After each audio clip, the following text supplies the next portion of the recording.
Spider-Man here. Things have been crazy lately. Taking down all your not-so-friendly neighborhood baddies, plus studying at Horizon High, and trying to have some sort of social life. What can I say? A spider's work is never done. But even though the team from Horizon has yet to win the Stark Expo, the Spidey life does have some perks, like meeting my all-time hero, Tony Stark! Tony gave me some great advice. Kid, never show up to the first half of your own party. Okay, that part's not relevant here, but he also said to keep good records of everything you've learned to reference later. I forget the exact words because I was kind of blown away that the Tony Stark was talking to me. So at the advice of my good friend Iron Man, I'm consolidating all my knowledge about one of the biggest baddies ever. I'm talking about the Venom symbiote, where it comes from, what we know about it, and how to take it down. And since sourcing your work is important in science, I'm relying on info from Mr. Stark himself, Horizon High Headmaster Max Modell, my own scientific observations, and the Guardians of the Galaxy. Who are they? They're a rugged group of, I guess it's fair to call them heroes, who frequently manage to save the galaxy despite themselves. Symbiotes have been inhabiting the galaxy for ages, bonding with various aliens to create symbiotic relationships. At some point, Thanos came along. Of course, Thanos was up to no good. He experimented on his own daughter, Gamora, in an attempt to weaponize the symbiotes. Testing symbiotes on his daughter was a terrible thing to do.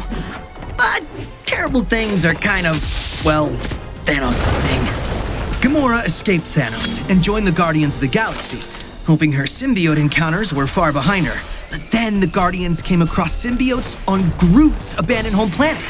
Like a whole army of them.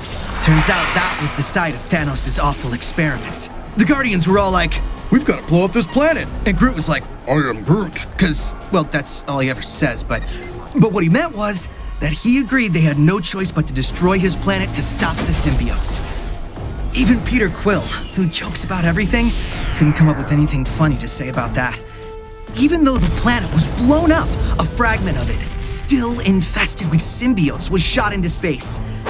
Actually, this may be a great time for a science sidebar! What exactly are the scientific properties of a symbiote? It's lighter than plastic, but stronger than steel.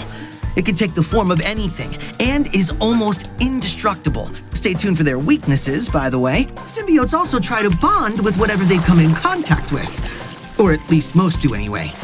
They can read their host's mind, learn, adapt, and even take over the host completely. And as Miles learned the hard way, Venom doesn't trigger our spider sense. Message received by all the bones in my body. Got all that?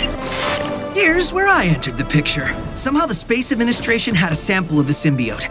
How they got it is classified, but if they had any idea how dangerous it was, they probably wouldn't have donated it to a high school. Even one with a super high-tech lab like Horizon High. The headmaster Max Modell worked to stabilize the mystery substance, which we called V252, hoping to add it to the periodic table as a new element. My friends and I helped him study it. And yeah, it broke out. Even without knowing that symbiotes were all about chaos, we probably should have seen that one coming. The symbiote could have bonded with anyone, but of course it chose me. There's that old Parker luck again. When people saw the new Spider-Man, they were concerned. But at first, I loved being bonded with the V252. You know what? Now would be a good chance for another science sidebar. What were the symbiote's effects on me, Spider-Man, when we bonded? The symbiote morphed over my body. I had unlimited organic webs. I was faster and stronger, and it changed my personality for the worse. Becoming harder and harder to control this rage! So, except for the emo part, all good, right? But I started to suspect that the V252 was a living thing, an alien life form, and then I couldn't get rid of it. I finally got it off with Norman Osborn's help, if you can believe that, and put it in a containment unit for safekeeping. Oh, and remember the Guardians of the Galaxy? Well, here's where our paths merge. The Guardians received a distress call from Ant-Man. He and Iron Man were attacked by a symbiote that was hiding in Thanos' sanctuary asteroid. And you can imagine their surprise because the Avengers had been studying the asteroid for a while before the symbiote made its appearance. The Guardians tracked the symbiote with their scanners to a subway tunnel, where they found me.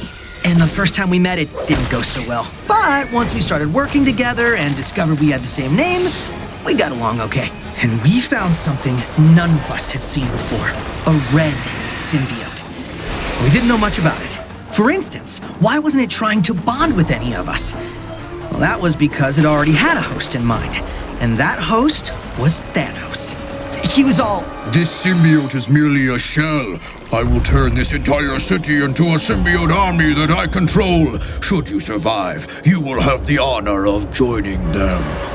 or just something like that. You get the idea. It's just a very on-brand, terrible Thanos plan. To complete said terrible plan, he had to track down the V-252, which was still at Horizon High. I couldn't let Thanos destroy a school, especially my school, and certainly not on Taco Day. So yeah, I ended up bonding with the V-252 again to keep it away from Thanos. More accurately, I was forced to bond with it by Rocket. I guess it was the right thing to do, but you really gotta let a guy make these decisions on his own. And the thing with symbiotes, it's always a matter of who's in control. This time the person controlling the V-252 was Thanos, with me attached. Luckily, Rocket's also a science whiz, and figured out how to turn the red symbiote into a solid, get the V-252 off me, and capture Thanos. So, work done, right? End of symbiote problem. Finished. Finito. Totally taken care of. Except, of course not. Remember what we're dealing with here. See, the V-252 was still on Earth. Not knowing it was alive, Max was still working with it, thinking he could stabilize it for the Stark Expo. And I guess it was a good thing the V-252 was still there, because Ghost, a baddie who can disable tech, attacked Tony's arc reactor. The symbiote was the only non-tech thing at the expo, so I might have bonded with it just a little. I know, I should have learned my lesson, but when Tony Stark's life's at stake, what are you gonna do? After that, Tony, who was alive thanks to me, just for the record, decided the V-252 was best kept at Avengers Compound. Before he left, he paid me a little compliment. Mr. Parker, it was a pleasure to meet you. Max tells me you're the most brilliant and handsome scientist he's ever met in his entire life, ever, and that Horizon High should be renamed Peter Parker High. Or something like that. Some days, being me isn't so bad. But of course, that's not where the story ends. The V-252 escaped the Stark containment unit, and I finally gave the not-so-little guy a name. From that wet, gnarly grin, I'd say V stood for Venom. Venom merged with Flash Thompson, so the symbiote didn't have much brain power to work with, but he was strong. You know what? This might be a good time for a final science sidebar. How to defeat a symbiote. They really hate being blasted by heat or electricity, like Thor's lightning. Feel the wrath of mine hammer! I mean, who wouldn't? But symbiotes react particularly badly to it. And then Max discovered that sound waves disrupt the symbiote structure, so we could take him down. But the Space Administration's tests desensitized him to sonic attacks. So, we had to up the volume.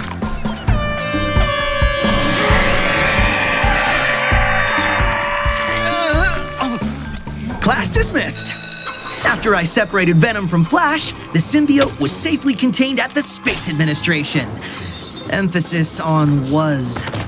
Note to self, maybe invent some symbiote-proof glass for next year's Stark Expo. Anyway, it bonded with my rival photographer at the Bugle, Eddie Brock. And this time, it wasn't so easy to get them apart. The fun has just begun, Parker.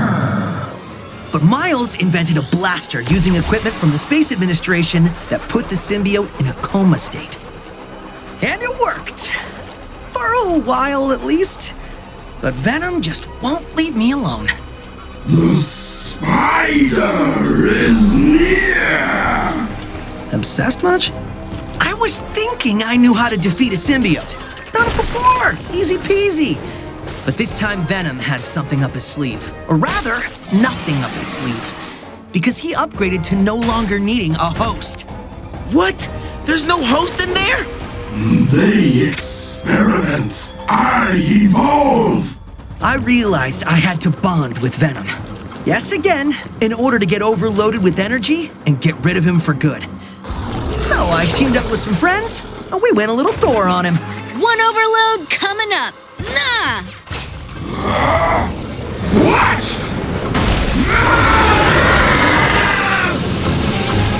What is this?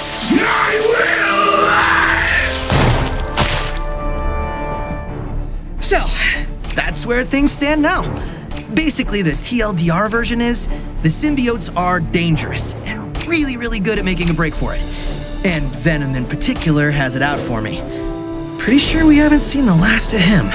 Because if there's one thing I've learned, it's that just when you think your enemies are defeated, they're already plotting a comeback.